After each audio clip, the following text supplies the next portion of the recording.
అందరికి నమస్తే. ఆర్టీసీలో ఏం జరుగుతుంది? ఒకే ఒక్క స్కీమ్ మహిళలకు ఫ్రీ బస్ అని పెట్టి దాని పేరు చెప్పి మొగోళ్ళతోనే ఛార్జీలు వసూలు చేస్తున్నారు. పండగలు వస్తే 50% హైక్.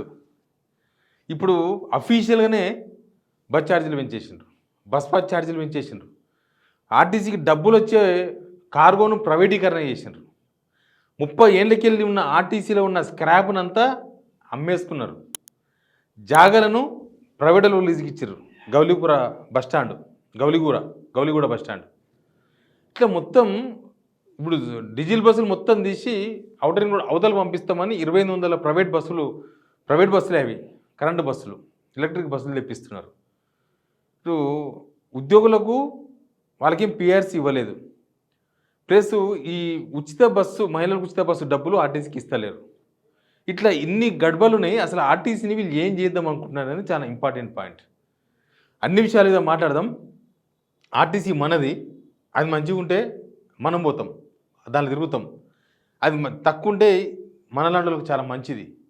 కానీ అసలు ఆర్టీసీ ఎక్కాలంటేనే భయం సృష్టించింది గవర్నమెంట్. ఈ గవర్నమెంట్ వచ్చాక సెకండ్ టైం పెంచడం, 2 సంవత్సరాల్లో కాలేదు గవర్నమెంట్ వచ్చి, కానీ 2 సార్లు పెంచింది. ఈరోజు ఇక్కడ పెంచినారు, రేపు పల్లెటూరులో పెంచబోతున్నారు. లోకల్ బాడీ ఎలక్షన్స్ కోసం అని అక్కడ పెంచలే, ఇక్కడ సిటీలో మాత్రమే పెంచారు. ఎందుకంటే లోకల్ బాడీ ఎలక్షన్స్ కోసం. అన్ని విషయాలు మాట్లాడదాం. సబ్స్క్రైబ్ చేయండి, షేర్ కూడా చేయండి, అందరికీ విషయాలు తెలవాలి. ఇది మన ఛానల్, మనమందరం ప్రోత్సహిస్తేనే ముందుకు పోతాం. మనందరికీ సమాచారం ఉండాలి. ఇప్పుడు గవర్నమెంట్ ఏం చేసింది, అన్నీ అసలు ఆర్టీసీలో నిర్ణయాలు ఎప్పుడు జరుగుతుందో తెలుస్తలేదు, కానీ టకా టకా టకా టకా అని బయటకు వచ్చేస్తున్నాయి.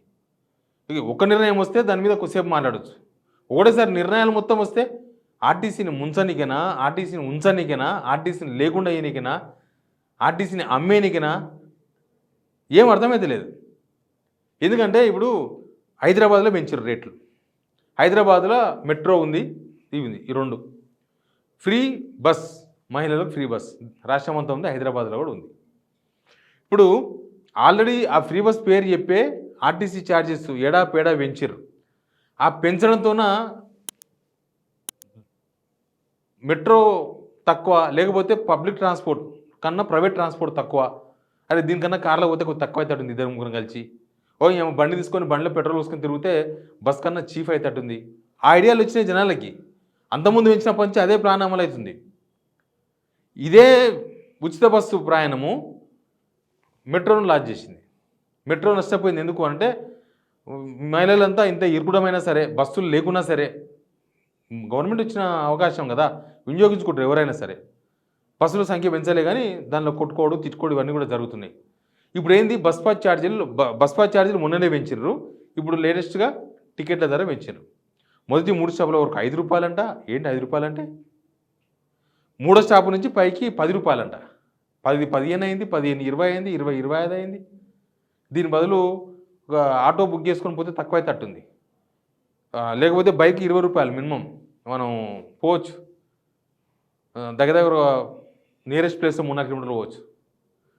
ఇక ఆర్టీసీ ఎక్కాలంటేనే ఆర్టీసీ బస్ పాస్ తీసుకుంటే కొద్దిగా సేఫ్.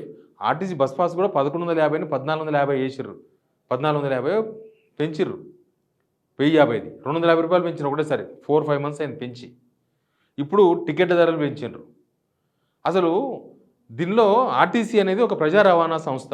దీనిలో లాభాలు నష్టాలు ఏవి చూడదు ప్రభుత్వం. దానిలో పనిచేసే కార్మికులకు సంక్షేమం, దానిలో ప్రయాణిస్తున్న జనం సంక్షేమం, ఈ 2 చాలా అవసరం. వీళ్ళు ఉచిత బస్సు పెట్టారు కదా మహిళలకు, ఆర్టీసీకి డబ్బులు ఇయ్యరు. ఆ స్కీమ్ వల్ల వచ్చే లాభమేమో మాకే రావాలి, మా గవర్నమెంటే ఈ స్కీమ్ పెట్టిందని మేము డబ్బా కొట్టుకోవాలి. కానీ ఆర్టీసీ బతకనికే నెలకు 350 కోట్లు ఇవ్వాలి. ఏదో ఇచ్చినట్టు ఎన్ని ఉంటాయని 130 కోట్లు, 130 కోట్లు, 120 కోట్లు, 120 కోట్లు. ఒకసారి పైసలే ఉండవు, ఇయ్యరు.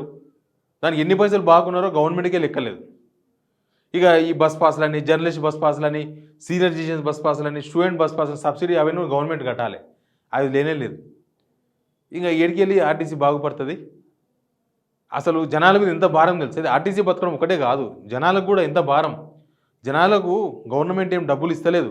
ఏ స్కీమ్ కిందనో మనం అంతకుముందు 2000 వస్తున్నాయి, మనం 4000 చేయలేదా, పెంచినాం కదా, తిరుగుతారులే బస్సులు అంటే కూడా లేదు. ఇప్పుడు లేడీస్తోనే మిగిలిచ్చిర్రు. ఆ లేడీస్ డబ్బులు అన్నీ కలిపి మొగలతోనే వసూలు చేస్తున్నారు. ఇప్పుడు ఒక్కొక్క ఇంట్లో లేడీస్ ఎవరు తిరగరు, మొగోళ్ళే తిరుగుతారు, జాబ్ చేస్తారు, బిజినెస్ చేస్తారు, ఏదో పని చేస్తారు. ఆ లేడీస్కు ఫ్రీ అనేది వాళ్ళకి అక్కర రాలే, కానీ ఆ భారం వచ్చేసి ఆ మొగానే కట్టాలి. ఒక ఇంట్లో తండ్రి కొడుకుంటే ఇద్దరు బస్సులో తిరిగితే ఇద్దరికి ఛార్జ్ డబుల్ అయిపోయింది. ఇప్పుడు ఇద్దరికి బస్ పాస్ డబుల్ అయిపోయింది. ఊర్లోకి పోతే 150 అయింది, 150 అయినది 225 అయింది. అసలు పొందనే ఉండలేదు. 7వ తేదీ దాకా దసరా పండుగ డబ్బులు వసూలు చేస్తారంట.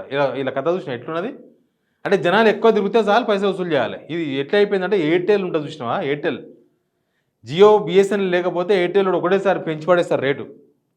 ఆడు తగ్గిస్తే వీళ్ళు తగ్గిస్తారు, లేకపోతే ఎవరు లేడు అంటామంటే ఎయిర్టెల్ ఉంటే దోసుకోడు, ఎవడు దోసుకోడు. గట్లే ఇది కూడా ఒక ప్రైవేట్ సంస్థలాగా జియోడు కూడా దోసుకుంటాడు, వాడేది తక్కువ కాదు. కానీ బ్లాక్మెయిల్ అనమాట, బ్లాక్మెయిల్. జనం అవసరాన్ని బట్టి రేట్లు పెంచుతారు, తగ్గిస్తారు.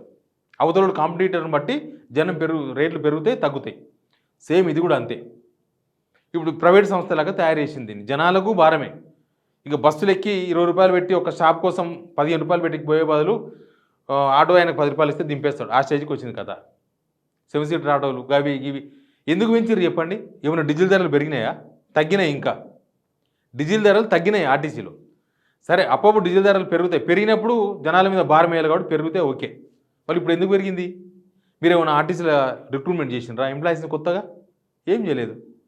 ఇప్పుడు ఉన్న ఎంప్లాయీస్నే ఇప్పుడున్న డ్రైవర్లు, ఆర్టీసీ బస్సులకు ఉన్న డ్రైవర్లు అందరూ అవుటర్ రింగ్ రోడ్ అవతల ఉన్న డిపోలకు ట్రాన్స్ఫర్ చేస్తున్నారు అందరినీ. ఇంకా అవుటర్ రింగ్ రోడ్ యువతలు ఉన్న మొత్తం ఓన్లీ గ్రీన్ బస్సులే తిరగాలంట. అవన్నీ ప్రైవేట్ మెగా కృష్ణారెడ్డికో ఇంకొకరికో అప్పగించారు. వాళ్ళ డ్రైవర్లే ఉంటారు. మరి కండక్టర్లు వీళ్ళు ఉంటారా? వాళ్ళే కండక్టర్లను కూడా పెట్టుకుంటారా? జస్ట్ కిలోమీటర్ ప్రకారం లెక్క కట్టేయాలి మాకు పబ్లిక్ ట్రాన్స్పోర్ట్ యూజ్ చేసినందుకు. ఇంకా కండక్టర్ మీద కూడా, డ్రైవర్ మీద కూడా, దాని ఛార్జింగ్ మీద కూడా, టైర్ల గాలి మీదే, బండి మీదే, అన్ని మీవే అంటారా? అదేదో ఒప్పందం గవర్నమెంట్కి వాళ్ళకు. ఇక ఈడ గవర్నమెంట్లు ఇప్పుడు ఎవరైతే ఆర్టీసీలో ఉన్న వాళ్ళు మేము ప్రభుత్వంలో కలుపుతారనుకుంటున్నారో వాళ్ళు అవుట్. వాళ్ళంతా ఇప్పుడు అవుటర్ రింగ్ అవతలకి వెళ్ళిపోవాలి. హైదరాబాద్లో వాళ్ళు ఇబ్రహీంపట్నంలో బతకాలి, లేకపోతే అక్కడ షామీర్పేట అవతల బతకాలి. ఇంకా దూరం పోవాలి, ఇంకా అందరూ అడ్డే పోవాలి. ఇంకా పొద్దుగాలేసి నుంచి ఆడ తిరుగు కుదరదు, సాధ్యం కాదు. ఆర్టీసీలో నెలకు 30 కోట్ల రూపాయలు వచ్చే కార్గో, మన తెలంగాణ వచ్చినాకనే ఆ కార్గో సర్వీస్ స్టార్ట్ చేసింది ఆర్టీసీ. 30 కోట్ల రూపాయలు వస్తుందంట. దాన్ని ఒక ప్రైవేట్ ఏజెన్సీకి 3 కోట్లకు అప్పగించారు. 27 కోట్ల రూపాయలు కమిషన్ ఎవరు తిన్నారో. ఆర్టీసీ నష్టాల్లో ఉంది. ఆర్టీసీ నమ్ముకున్న లీడర్లు మాత్రం బాగుపడుతున్నారు. ఇట్లా ఆర్టీసీ ఉచితం పేరు అని పెట్టి దాన్ని మొత్తం డొక్కు చేస్తున్నారు. వీళ్ళు డొక్కు చేస్తున్నారంటే దాన్ని దేనికి పనికి రాకుండా చేస్తున్నారు. దానివల్ల వచ్చే ఇన్కమ్ మాత్రం కావాలి ప్రభుత్వానికి. గౌలిగూడ బస్టాండ్ కుదబెట్టేసినారు, పోయింది. ఇంకా వేరే ఆర్టీసీ ఇప్పుడు డిపోలు ఉన్నాయి కదా, ఆ డిపోలన్నీ కూడా ఈ ఎలక్ట్రిక్ బస్సులకు ఇస్తున్నారు. అవి కూడా కిరాయే, లీజే. వాళ్ళకి లీజుకి ఇచ్చేస్తున్నారు ప్రైవేట్ వాళ్ళకి. మొత్తం డిపోలు మొత్తం ప్రైవేటైజ్. ఇంకా బస్ స్టాండులు అవి మాత్రమే మనవి పబ్లిక్వి. ఇప్పుడు ప్రైవేట్ వాళ్ళకి ఇచ్చినాక మనం 1 ఇయర్ డిపోలకు, కానీ ఈ బస్ స్టాండ్లు అయితే మనే. అవి కూడా రేపు మెయింటెనెన్స్ కింద తీసుకొని అవి కూడా ప్రైవేటీకరణ చేస్తారేమో తెలియదు. ఇట్లా మొత్తము ప్రభుత్వ ఉద్యోగులుగా గుర్తించాలని డిమాండ్ చేసిన వాళ్ళు వీళ్ళు, వాళ్ళకు పిఆర్సీ ఇవ్వాలని డిమాండ్ చేసిన వాళ్ళు, ప్రభుత్వ ఉద్యోగులతో సమానంగా వాళ్ళకు ఉండాలని డిమాండ్ చేసిన వాళ్ళు వీళ్ళు. గవర్నమెంట్ వచ్చిన తర్వాత చేతులు ఎత్తేసిండ్రు. వీళ్ళేగా డిమాండ్ చేసింది. ఇప్పుడు ఓ పెద్ద మనిషి ఉంటాడు, ఓ పంచాయతీ కాడ పోయి అన్యాయం అని చెప్తాడు. ఈయన కాడికి వచ్చేవారికి ఈయననే అన్యాయం అయి ఉంటే, ఆ పెద్ద మనిషి అన్యాయం అయిపోతే, ఇప్పుడు అదే ఇది గవర్నమెంట్. అంతకుముందేమో ప్రతిపక్షంగా ఇట్టెట్లా అని మాట్లాడి, ఇప్పుడేమో వీళ్ళే అన్యాయం వైపు నిలబడుతున్నారు, వీళ్ళే అన్యాయం చేస్తున్నారు. ఒక స్కీమ్ పేరు చెప్పి దానికి డబ్బులు ఇవ్వకుండా మొత్తం ఆర్టీసీ వ్యవస్థనే అసలు నిర్వీర్యం చేసే ప్రయత్నాలు నడుస్తున్నాయి. మొత్తం ఏం చేస్తారో కూడా అర్థమవుతుంది. మొత్తం ప్రైవేటీకరణ దిశగా పోతున్నారు. కార్మిక సంఘాలు లేవు కాబట్టి పాపం వాళ్ళు కూడా ఏం మాట్లాడరు. ఇప్పుడు చూడు, ఇంతకుముందు ఒక చిన్నగా 5 పైసలు, 10 పైసలు, 15 పైసలు వస్తే కమ్యూనిస్టులు ధర్నాలు చేస్తారు పోయి బస్ డిపోల కాడ. ఇప్పుడు కమ్యూనిస్టుల పార్టీలు కాంగ్రెస్ గవర్నమెంట్నే పడ్డారు, వాళ్ళనే ఉన్నారు. సిపిఐకో ఎమ్మెల్యే ఉన్నాడు, ఆయన కాంగ్రెస్ ఎమ్మెల్యేల కన్నా ఎక్కువ సంతృప్తికరంగా ఉన్నాడు. అదేందో అర్థం కాలేదు. కాంగ్రెస్ ఎమ్మెల్యేలే అసంతృప్తిగా ఉన్నాడు ఈ పరిపాలన మీద, ఏంది ఇదంతా అని. కానీ సిపిఐ ఎమ్మెల్యే మాత్రం సంతృప్తికరంగా ఉన్నాడు. రేవంత్ రెడ్డి డోలు కొడితే ఆయన డ్యాన్స్ చేస్తున్నాడు. కమ్యూనిస్ట్ పార్టీలు ప్రజల తరపున ఉండాలి కదా. ప్రతిపక్షాలు కూడా అట్లే ఉన్నాయి. ప్రతిపక్షాలు కూడా ఎవరు ఇప్పటిదాకా ఏదో ఖండించుడే తప్ప పేపర్ ప్రెస్ నోట్లు ఇచ్చి అసలు గ్రౌండ్లోకి దిగిందే లేదు. ఇప్పుడు పెంచాల్సిన అవసరం ఏముందని చాలా ఇంపార్టెంట్ పాయింట్. ఇప్పుడు డీజిల్ ధరలు పెరగలేదు, మెయింటెనెన్స్ ధర పెరగలేదు, వాళ్ళ జీతాలు ఏం పెరగలేదు. పోనీ డ్రైవర్లకు, కండక్టర్ జీతాలు ఈయనకే పెంచారంటే అది లేదు. ఎందుకు పెంచిర్రు? ఏం ప్రభుత్వం దగ్గర ఏం సమాధానం ఉంది? ఏం పెరిగింది వీళ్ళకి మెయింటెనెన్స్? కరెంట్ బిల్లు పెరిగిందేమన్నా డిపోకు? ఏమన్నా సెస్సులు పెంచిండ్రా? రోడ్ ట్యాక్సులు పెరిగినాయి ఏమన్నా? ఏం పెరగలే, మరి ఎందుకు పెంచిర్రు? ఎందుకు పెంచారో తెలియదు కానీ సామాన్యుడిని ఆర్టీసీకి దూరం చేస్తున్నట్టుగా కనిపిస్తుంది. సామాన్యుడు ఆర్టీసీ ఎక్కువది. ఇంకా సామాన్యుడు ఏదో ఆటో ఎక్కిపోవాలి, లేకపోతే లూనా కొనుక్కొని పోవాలి, డొక్కి స్కూటర్ కొనుక్కొని పోవాలి, పబ్లిక్ ట్రాన్స్పోర్ట్ వదిలేసేయాలి, వాళ్ళ పనులు చేసుకోవాలి. మొత్తం పేదోళ్ళ మీదే గవర్నమెంట్ కాన్సన్ట్రేషన్ చేసింది. ఇక్కడ కూడా పేదోళ్ళే టార్గెట్ అయినట్టుగా క్లియర్గా కనబడుతుంది. Please subscribe signal TV.